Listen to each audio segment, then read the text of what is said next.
Hello and welcome to the No Ceilings podcast on the Turtlesmith Network. I'm Courtney Ogles. And I'm Vincent Cato. And today we are going to go into step 3 of what it takes to start a business. Step 3 is market research, identifying your ideal customer. The end goal is basically to determine if there's a market for your product or your service, yes or no. Right.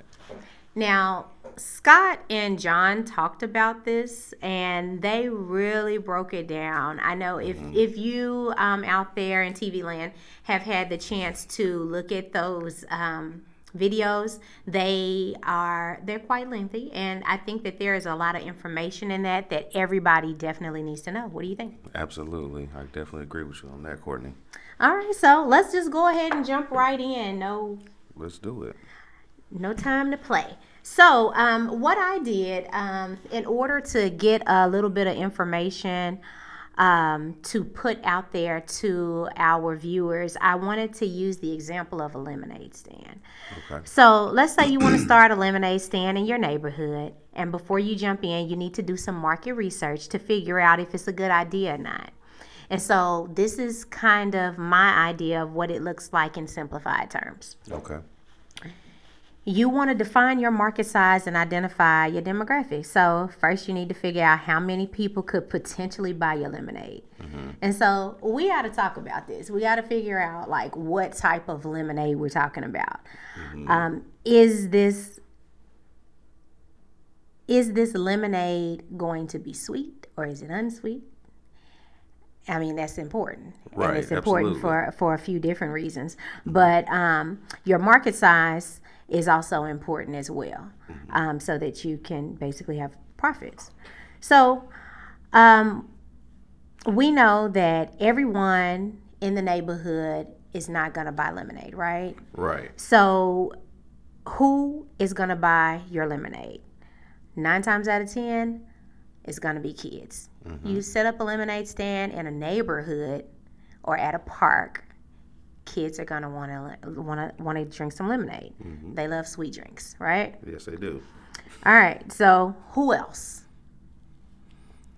Well, hopefully, those kids come from another person, their parent. Hopefully, the kid wants some. Maybe that adult, their parent is thirsty too. Maybe they'll buy a glass. Absolutely.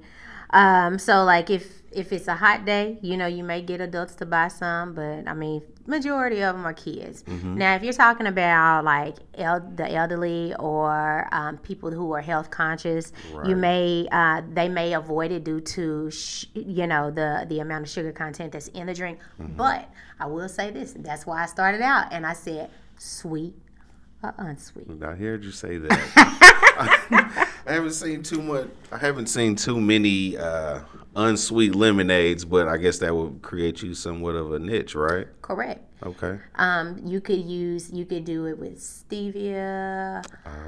There's different ways that you could do lemonade, mm-hmm. and make it, for people who are a little bit more health conscious or people who are diabetic. So you can cater to all different types of people, So I probably should be a little bit more conscious about my sugar intake, but when it comes to like Chick-fil-A lemonade or Charlie's lemonade, you want it all.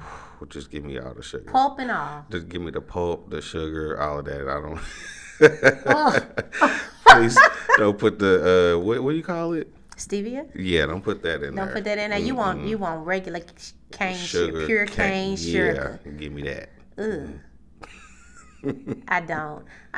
So when I go to Chick-fil-A, mm-hmm. I like the Chick-fil-A tea, or I'll get lemonade with unsweet tea. Like both of them can't be sweet. Okay. So, anytime I do an Arnold Palmer, I think they call it an Arnold Palmer. Mm-hmm. I have to make sure that I have lemonade that's either sweet or unsweet, or mm-hmm. tea that's sweet or unsweet. I can't have both of them sweet. It won't work. Gotcha. Hated it. But yes, so that's kind of how you define your market. Gotcha. The next thing that you want to do is you want to do your target group. So again, like we said, lemonade is not for everyone. Your target group may be kids and adults who are looking for a refresher on a hot day. Mm-hmm. Okay. So, also, the next step is your demographics. Are the characteristics of your potential customers a specific age group, income level, or lifestyle? Now, in this case, in our lemonade stand example, we are talking about children. Children, do we want to cater to children of a certain age group? Meaning, do we want little kids? We want to get these cute little cups that kids are drawn to, that kind of thing. Or do you just want, just cups of lemonade that, is hot, and we just know everybody wants hot, fresh lemonade, right? That doesn't sound too good. Hot, fresh. I mean, lemonade. not hot, fresh, cold, fresh. Yeah. Cold, fresh Okay, lemonade. okay.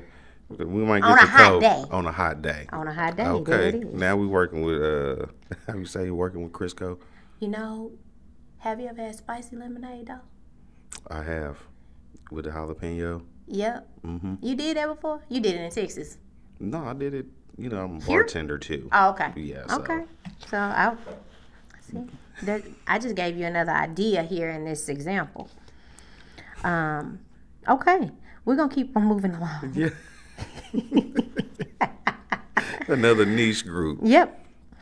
All right, your geographical area for your lemonade stand, is it just in your neighborhood, or do you want to be like in a park? Do you have a truck or a car that you're going to drive it to, and you have a little stand that you're going to set up? Do you want to be at specific events where you set up lemonade? There's you got to really define what your geographical area is. If you do that, then it helps to be able to know what events are coming up and where you need to be in order to be able to target that group of people. Absolutely. Or whatever. Yep. All right. So the next part is to look at where you will supply, The next part is to look at where your supply and demand will be. And so that's your the supply is your lemonade, right? Right. And I just had an idea. What was it? Coconut lavender lemonade. Oh my goodness. They have strawberry lemonade, they have regular lemonade, but lavender lemonade sounds so delicious right now. It's kind of hot outside today, so It's definitely hot outside today. I looked at lemonade and I was like, ooh, lavender lemonade. Boy, that sound good. Oh man, it is Anyway. so good. Have you had the lavender lemonade at Uptown Grocery? No. They got it at Uptown Are Grocery. you serious? I get the coconut lavender lemonade at the, the fried taco. Okay. Yeah. Ooh, it is so good. Man, okay, so I just put you on Uptown Grocery, get you some lavender lemonade. I'm going to try that today. They make it fresh every day. Okay. All right. So let us get back. So your supply is your lemonade. You want to make sure you have lemonade that people want to buy. Right. The demand is how many people will actually buy the lemonade. And that demand is driven by your weather, obviously, because if it's a cool, rainy day, the demand may be low. But if it's really hot outside, they may just want something to drink. And lemonade is refreshing.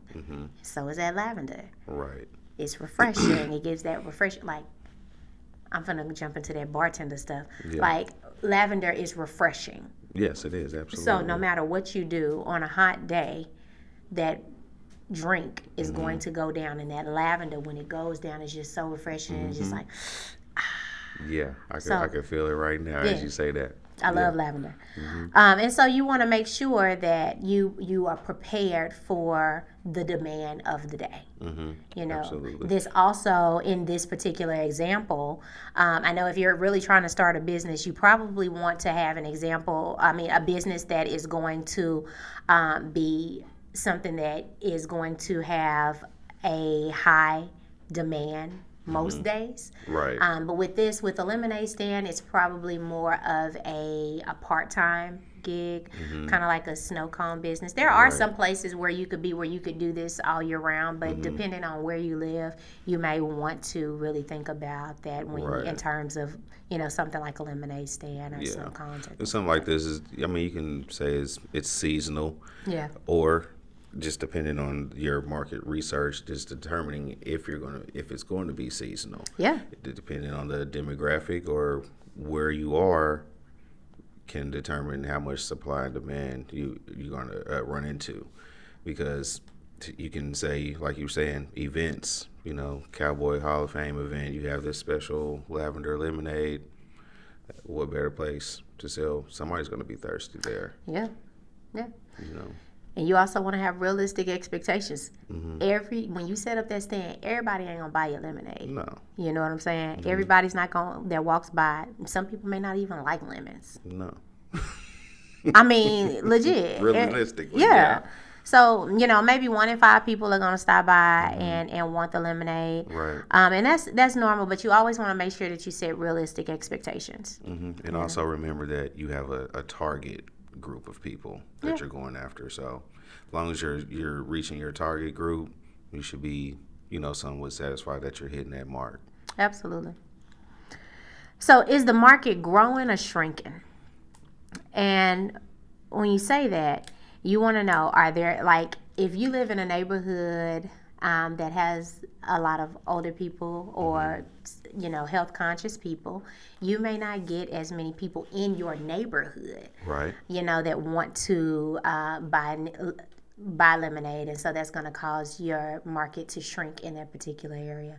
But if you have tons of kids in the neighborhood and you got kids running up and down the street every day, like in my neighborhood, everybody wants some lemonade. 9 times out of 10, all the kids want lemonade. Yeah. They up and down hitting doorbells on every house, so they want some lemonade. Right? Yeah. So you want to know, and I say that with the lemonade business, but in terms of any business, if you want to do research, you want to know if your market is growing or shrinking. And I will be honest, in this particular example, I took this example and I threw it into Google. Okay. I just wanted to know what the market size was looking like. And so what I found was that the market size of lemonade reached $8.7 billion in 2022 and is set to cross into $15.9 billion by 2032 due to the rising global trends towards healthier and natural alternatives for beverages. Really? Yep. That is fascinating. So it's definitely a growing market. Exactly. Lemonade. I might need to sell some lemonade. Yeah, maybe. You can make all kinds of lemonade. Get your jalapeno lemonade. You can have folks sweating and refreshing at the same time. Throw a little lavender in there. Yeah. So then the next step is you want to know who your competitors are, right? And so in order to know who your competitors are there other kids in the neighborhood selling lemonade? Or is there a lemonade truck? You have your ice cream truck that comes around. Do they have a lemonade truck that's driving through doing the same thing? Or maybe is there somebody selling strawberry or lavender lemonade? So they have a leg up on you just selling, regular lemonade.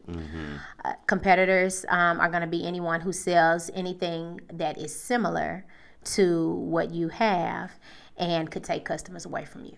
So you want to make sure that you really carve out what sets you apart when you're selling that lemonade. Okay. So then the next thing is, how big is the market and how will you reach them? That's a good question. How would you reach them? Would it be just neighborhood, reaching people in the neighborhood, or would you take it a step further? Let's see. If I'm just reaching out to the 8 to 12-year-olds, I may want to see if I can reach into the local community. Because I'm not going to be following any 8 to 12-year-olds on social media or anything like that. Heck yeah, that's creepy. It's weird. Yeah, it'd be really creepy. So that's the first thing that comes to my mind is just some kind of neighborhood advertising. And if you're scaling, then I would say in billboard, social media, more of those type of traditional ways of advertising and reaching customer base. I think if you have kids, your kids could probably do advertisement for you too. That would be cool because all kids, majority of kids have a phone and some sort of kid social media where you could put it There's out a there that kid way. social media? I mean, kid versions. Like for my kids, they don't have. I have restrictions, and so my youngest daughter, she has restrictions where she can only look at content for a certain age group. Okay. Interesting.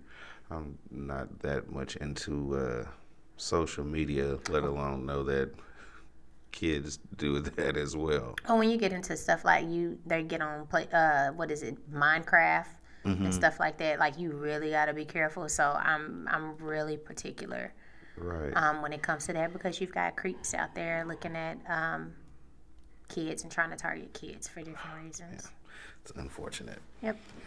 Excuse me.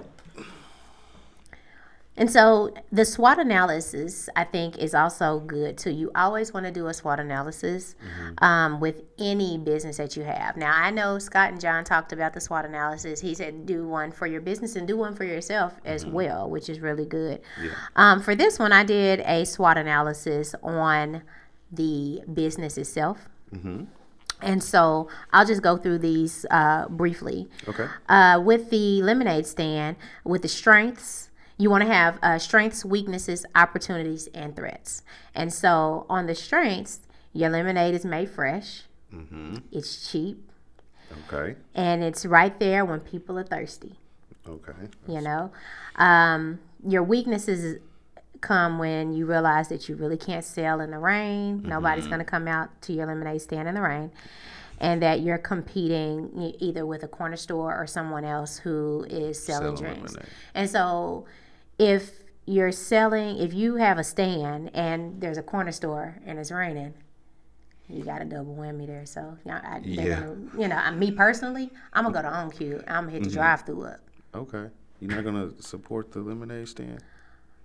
If it's raining, I can't get my hair wet. Okay, gotcha. I can't get my hair wet. What if it's not raining? Hot, sunny day. Give me that lemonade, baby. Get that lemonade. Give me that lemonade. Especially if it's lavender. Yeah. I love lavender. I promise. But that's a different story for a different day. Opportunities. A hot summer means more sales. Or maybe you could sell at a nearby event. So there's different things that you could do. Here where we live, there are opportunities down at Scissortail Park. There's a lot of different things that you can do. But you're going to know in your area where you have opportunities to put that lemonade stand together and get that lemonade out there, right? Right.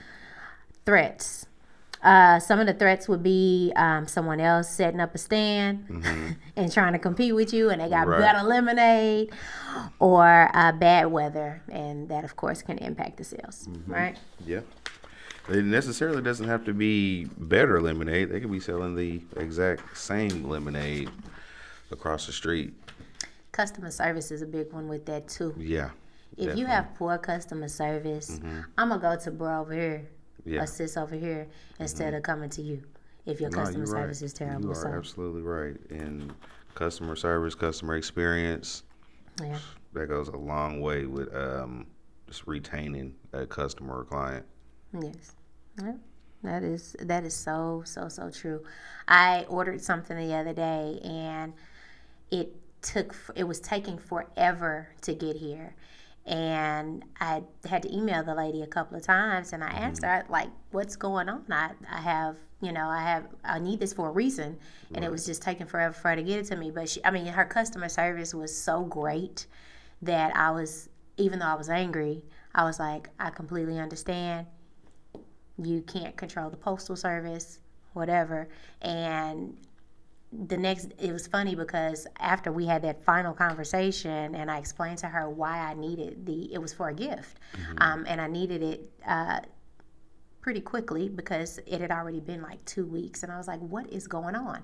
Anyhow, long story short, she says, the postal service out here is terrible. She was like, but I am going to remake your order and I'll get it right out. And I don't know whether she actually, just hadn't shipped the order or what, but I got it the very next day, and it was crazy. So I don't know what she did, but I got it. And I appreciated her customer service. She followed up with me, and that customer service definitely goes a long way. Definitely. So. Even in a bad, like your circumstance, everything was messed up. And some people drop the ball in those moments when they have a adversity or a situation with a customer or client. Instead of taking that as an opportunity to better the experience, they just make it a lot worse. Yeah. Because some people say, well, I reserve the right to, and that doesn't mean that you reserve the right to be a butt when, people are paying their money. Exactly. So anyway, that's our example of the lemonade stand. But through market research, you'll learn that your lemonade stand is either going to be successful or not so successful. You kind of can determine, how big your market is, who your competitors are, and how you stand out amongst other people. Another thing is, even if you are just doing like a local lemonade stand, still do your research. Find out where people are selling lemonade on Google. You can say lemonade, near me or something like that, and find out a lot of information, about lemonade in your area, and then go test it out. Right. And see what makes theirs different from yours. So you always want to know what find out what your competitor is doing. I definitely advise that, especially if you're in a saturated market. Thank you. Then definitely see what the competition has. Yep. Because you want to be able to set yourself apart. And even if you do have something very similar, you want to know what they have and, how to market and advertise yours at the same time. Packaging, too. That's one of the things that it keeps popping into my head. And I didn't put it in my notes, but I definitely, packaging.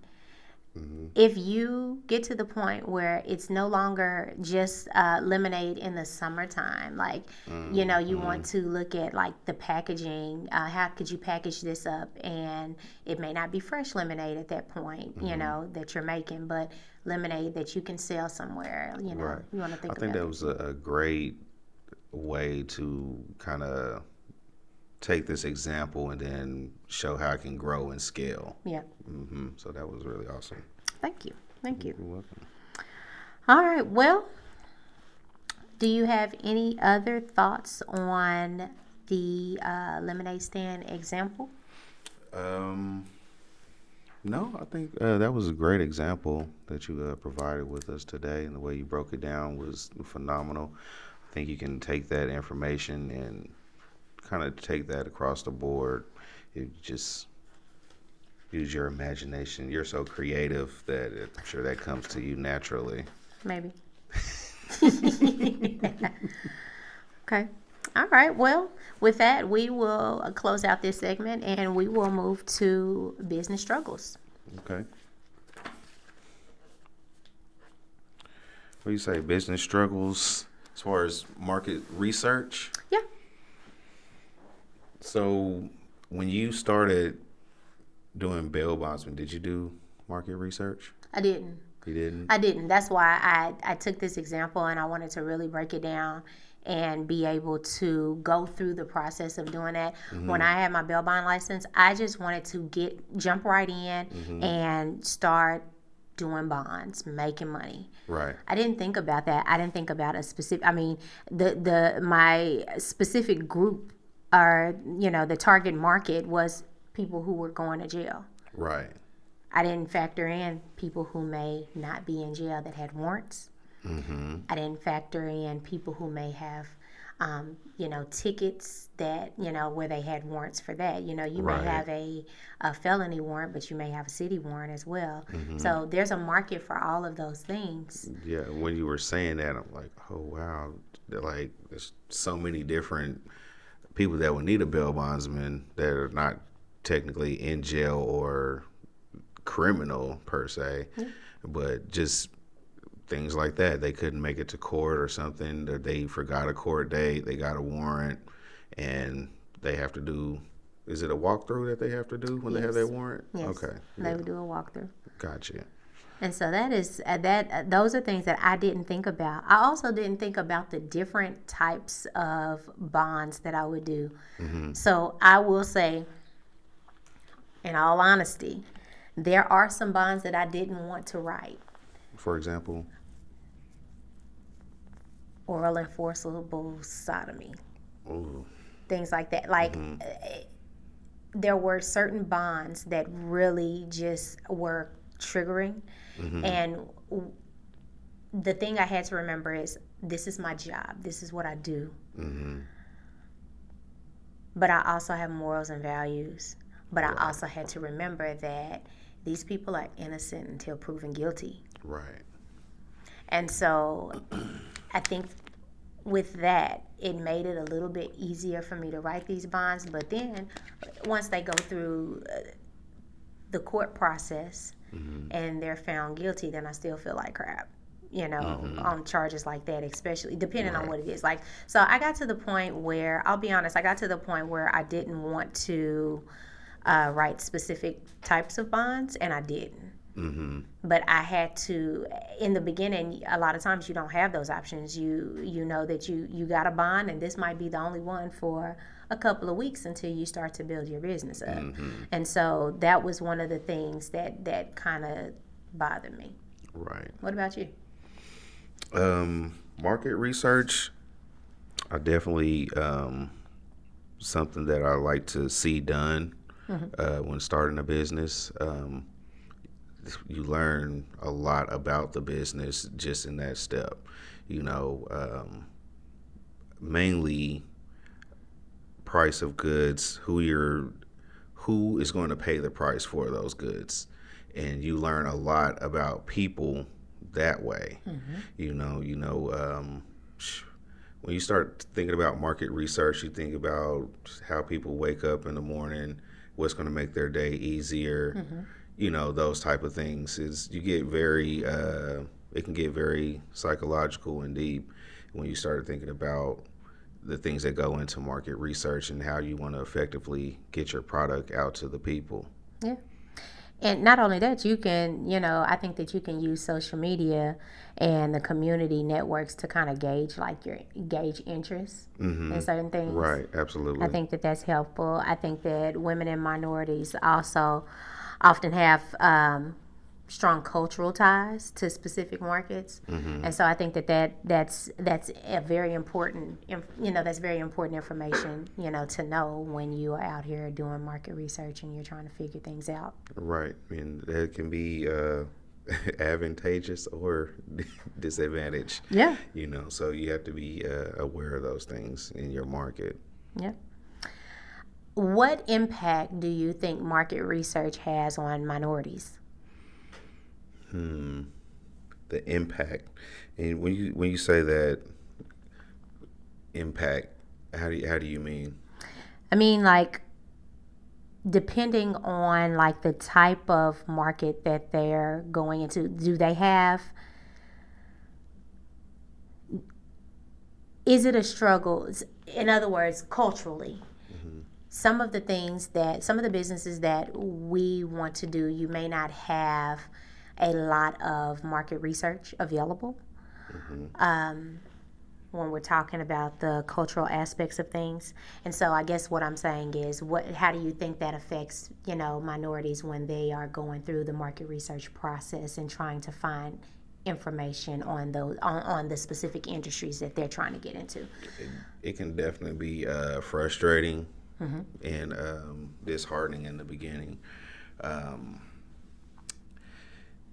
However, it is an intricate part to developing your business, and you have to kind of get through that adversity. That's one of the first adversities that you have to overcome, is when you are faced with those type of things, kind of like roadblocks or speed bumps, if you will.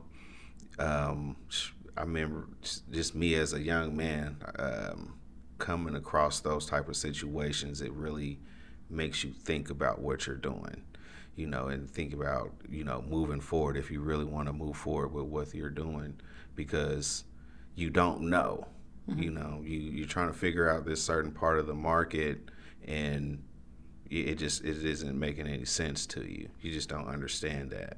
But I found just, you know, with mentorship and just being very studious, that you can find that information, and then sometimes you just have to keep moving forward. Yeah. You know, if you know, once you go through something, you will learn something too. Right. You know, I feel like there's like traditional market research that you can do, but when you have like underserved niche markets, I think that there's a lot of times you have a hard time just finding the information that you need.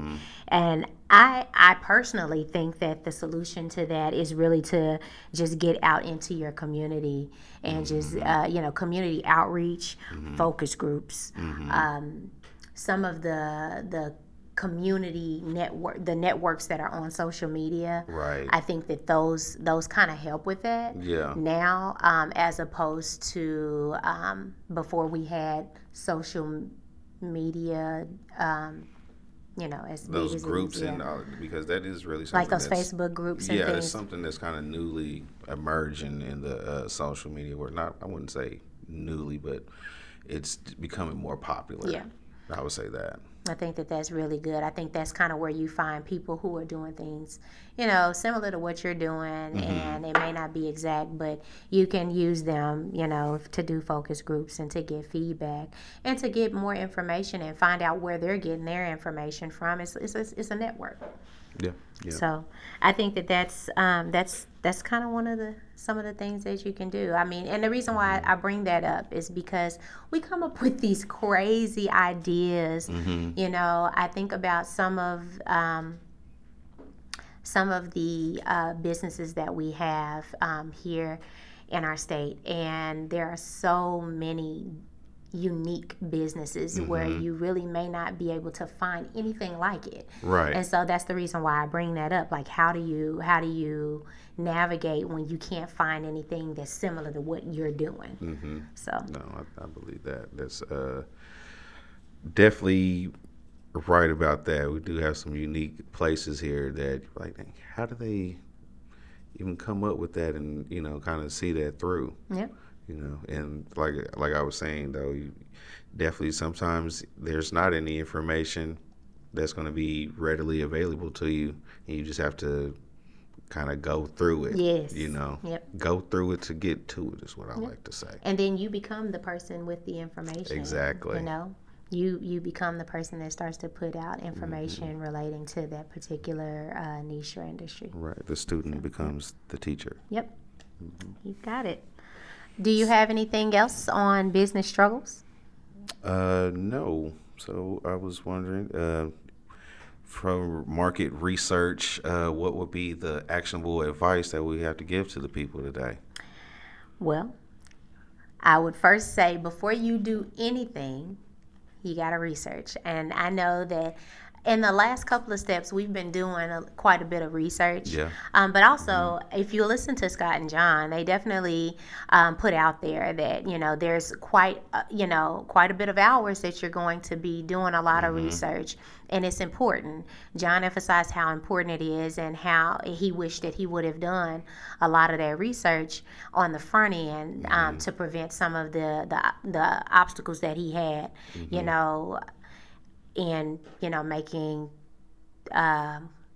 making like purchases and that kind of thing, or making the wrong decision, getting the wrong machines, that kind of thing. And so I think that it's very important that you do your research first. You also want to make sure that you know your target audience. Make sure that you tap into any minority or community-focused social media groups and get feedback. I think it's also important to research your competitors, go through websites, customer reviews, just really, really just dig in and find as much information as you can. With this lemonade stand stuff, I threw that in Google and I searched it a few times, a few different ways just to see what I could find. Right. And then also do the SWOT analysis. The SWOT analysis is super important. You want to do that. I know Scott said do the SWOT analysis on your business and yourself, because again, that customer service aspect is super important. And you need to know if you're going to do a lemonade stand, if you are actually a good people person. What if you got 3 kids coming up to you all at one time and they all screaming, I want lemonade, and it's already been a long day and you tired? You got to keep that same energy, get that lemonade out to them babies.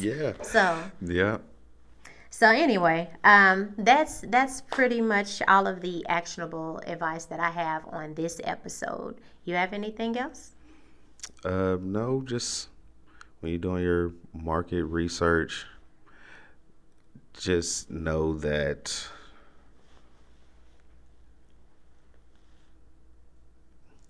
I lost my train of thought there. So let's just move on. Okay. That'll work. All right. Well, if you have enjoyed the information that we have here and you want more information, make sure that you go to the Turtlesmith Network or the turtlesmith.com in order to get more information. Thank you for joining us.